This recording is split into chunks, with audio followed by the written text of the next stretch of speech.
Are volutes all they're cracked up to be, or are they just another myth that needs to be busted? Hey guys, it's Chris at Highline Guitars, and you're watching another one of my YouTube guitar building videos. If you're new to the channel, welcome. I hope that by the end of this video, I'll have earned your subscription. The topic for today's video is another one of my episodes where I ask you, the viewer, a question, and hopefully you will respond by posting your thoughts on the subject down in the comments below. And as I've said before, or as I've requested before, make sure that you answer the question as well as explain a little bit in detail your thoughts on why you answered the way that you did. So the subject of today's video is volutes. Do you volute or do you not volute? That's the question. And be sure to post that down below, but tell me why you like to put a volute on a guitar or why you don't like to include a volute on a guitar. Or if you're a player, why you like to play guitars with a volute or why you like to play guitars that don't have a volute. I think this will be kind of interesting. So for those of you who are wondering, what the heck is he talking about? What's a volute? Well, a volute, and this is on a guitar, we're not talking violins here. This is one of those subjects where as soon as I explain what it is, there's going to be a whole bunch of Cliff Clavins out there who are going to chime in and say, no, you're wrong. That's not what a volute is. It's blah, blah, blah. Well, if you want to do that, by all means, go ahead and post that comment. Just know that when you do, a lot of folks who read your comments are going to think, oh, so there's the Cliff Clavin of the day. And for those of you who don't know who Cliff Clavin is, he was the postal worker in the TV show Cheers. He thought he knew absolutely everything there is to know about everything. But in truth, most of what he knew, he just made up. Anyway, let's not get too sidetracked here. This is a volute. I don't know if you can see that. I'll show a close-up. But a volute is basically a sculptured feature where the headstock meets the back contour of the neck. And it's a way of, on one hand, you can decorate the transition from the headstock to the neck. And it also serves the purpose of increasing the thickness of the neck where it could be the most vulnerable, which is right here opposite the nut. So this is where the wood tends to be the thinnest. It's the width of the neck is at its narrowest right here, and then the thickness is at its thinnest. So putting a volute increases the amount of material here and will help protect the neck from potential breakage, especially if you're the type of player who inadvertently likes to bump your headstock into amplifiers or walls or furniture or whatever. This can help prevent that from happening. And it's really useful for this purpose on necks that are made out of woods that are more fragile, such as mahogany or limba and that sort of thing. Now, not all guitars have volutes. Some guitars don't. In fact, this guitar here, it's a mahogany neck, but it has no volute. It's just a smooth transition from the contour into the headstock. Although if I were to bump this headstock under string tension could snap off.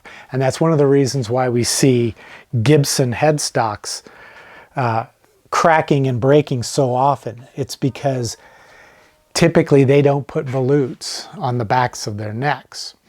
So that's really the question I wanted to ask. Do you prefer adding a volute when you make a neck, or do you prefer not to? And as a player, do you like to play a guitar that has a volute, or do you prefer not to have a volute when you're playing? When I first started building guitars many years ago, a guy gave me a copy of Robert Benedetto's outstanding series on building archtop guitars, and it was a video series, and of course I had it on VHS. So I watched that series, and he talks about the volute early on in the videos where, and he's, in his opinion, doesn't like volutes on a guitar neck because he feels that they interfere with the playability of the guitar. In other words, your fretting hand tends to run into that volute, and it can be somewhat, I guess, disconcerting when you encounter that. So when he builds his guitars, he doesn't sculpt a volute into it. Now, I like volutes on guitars. I think they look good, and I think that when they're positioned correctly, directly opposite of the nut, I think that they're not as intrusive, and they do add that little bit of thickness. Now, as you can see with the guitars that I build, and this is fairly typical here, again, I'll show a close-up photo so you can see what I'm talking about. My volutes are very minimal, and this one in particular is just slightly ahead of the nut because that's where the angle of the headstock begins. So it's directly opposite of the angle, where the angle begins on the top side of the headstock. So this is where I have additional thickness to help strengthen or reinforce that headstock to prevent it from breaking off if anyone were to ever bump it. So, but you know, I like to sculpt these to be fairly minimal. And I've seen a lot of guitars with volutes that can range anywhere from a zero volute, where there's no volute at all the way up to what could almost be described as an ice cream scoop. And yeah, some of those can look pretty cool, but sometimes I tend to think that when they get excessive in their size and volume, they start to look almost comical.